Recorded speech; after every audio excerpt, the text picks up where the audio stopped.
The atmosphere here in Brussels is tense as Western powers try to forge a united front as the Ukraine crisis intensifies.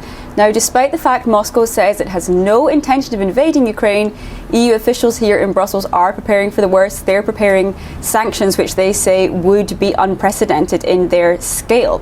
Now, meanwhile, several Western NATO allies are preparing forces on standby, so ready to deploy to NATO deployments in the east of the alliance. So if the boots are not yet on the ground, the boots are certainly on.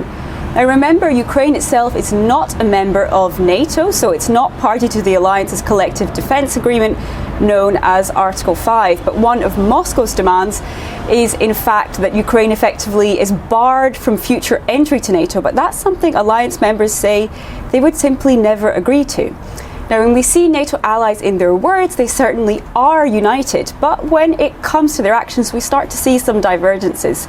So, for example, the US and the UK are evacuating some family members of diplomats from Ukraine, but the EU says there's simply no need to do so. The bloc's foreign policy chief, Josep Borrell, has in fact warned against alarmism in Western powers' response and says that they should avoid a nervous breakdown, in his words, when they're trying to resolve this crisis. So the question really now facing NATO and the EU is, how likely is an invasion?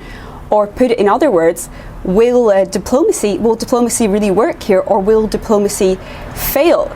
Now, despite the war of words in public, the diplomatic track trundles on. We are expecting more talks in the coming days and weeks between Russia and the US, and between Russia, France, Germany, and Ukraine itself.